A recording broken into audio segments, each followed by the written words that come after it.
Welcome's Update Nation. What a whirlwind week in the world of American motocross.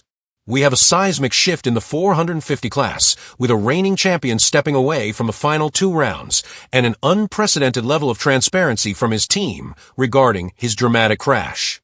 On the other side of the paddock, a heated debate is raging among the sports legends about whether the heir apparent to the 250 throne should make an early move to the premier class. Let's break it all down. Red Bull KTM Factory Racing's Chase Sexton has officially confirmed that he will miss the final two rounds of the 2025 Pro Motocross Championship. The announcement came Tuesday via Instagram, where the reigning Super Motocross World Champion explained that his right shoulder remains weak following a violent crash in the second moto at Ironman Raceway. Sexton assured fans that he plans to return fully prepared for the opening round of the Super Motocross playoffs in Charlotte, North Carolina, scheduled for early September. Sexton described his Ironman experience as a good day until it wasn't. He had been on pace for the overall victory, taking the first moto win and positioning himself for a 1-to-1 sweep. However, a mechanical issue in Moto 2 abruptly ended his day. Brake malfunction's second moto was out of mine, and at Jay Dungy's control, he wrote, "I was just a passenger at that point, and I tried all I could do to save it." Despite the setback, Sexton expressed optimism about his form and speed, adding that it's in his best interest to focus on recovery to enter SMX at 100%. He also thanked fans for their ongoing support, promising to see them in Charlotte. This is not Sexton's first injury hurdle of the season. He missed several early rounds after crashing at the 2025 Pro Motocross opener at Fox Raceway. He made his comeback at Redbud for round 6, where he built momentum and eventually secured his first overall win of the year at Washougal. At Ironman, he appeared on track for another victory before the crash ended his run. Beyond SMX, Sexton has also been named to represent Team USA at the 2025 Motocross of Nations, set to take place at Ironman in early October. Adding further clarity to Sexton's Ironman incident, Red Bull KTM released a rare, detailed statement from team manager Ian Harrison, addressing the cause of the crash. After inspecting the bike Saturday evening and reviewing the bike data, we now have a clearer understanding of what led up to Chase's crash in Moto 2 at Ironman, Harrison said. It was neither rider nor mechanic error. Initially, we thought it was a front brake issue, but we now know that debris got into the rear brake system, preventing Chase from activating his rear brake.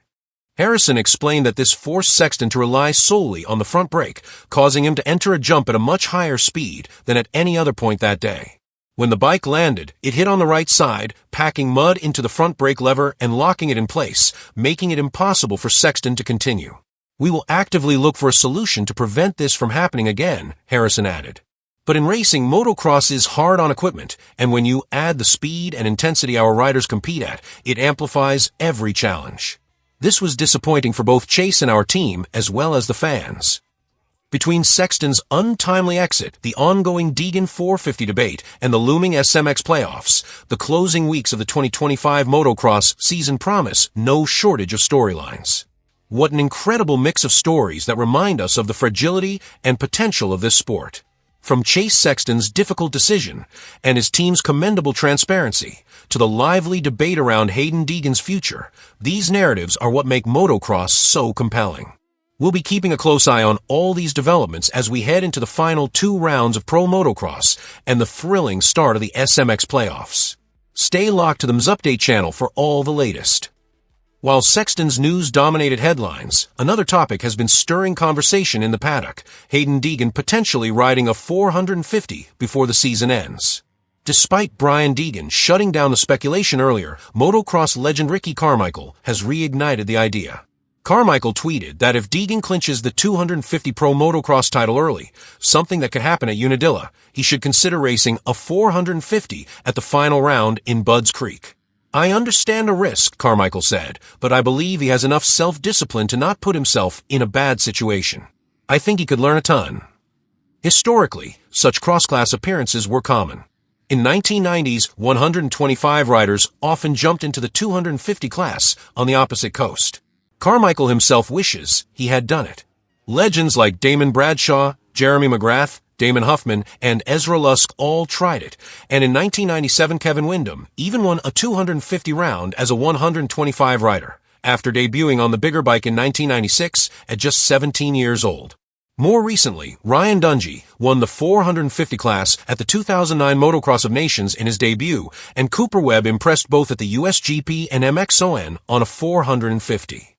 For Deegan, the move could be low risk and high reward. Success would be a bonus, and even without a win, the experience would serve as valuable preparation for 2026. The fact that Deegan has been testing the factory 450 during the season break and claims he was 3 seconds faster on it only fuels the speculation. Could he be on Jet Lawrence pace? With the Deegan family, surprises are always possible.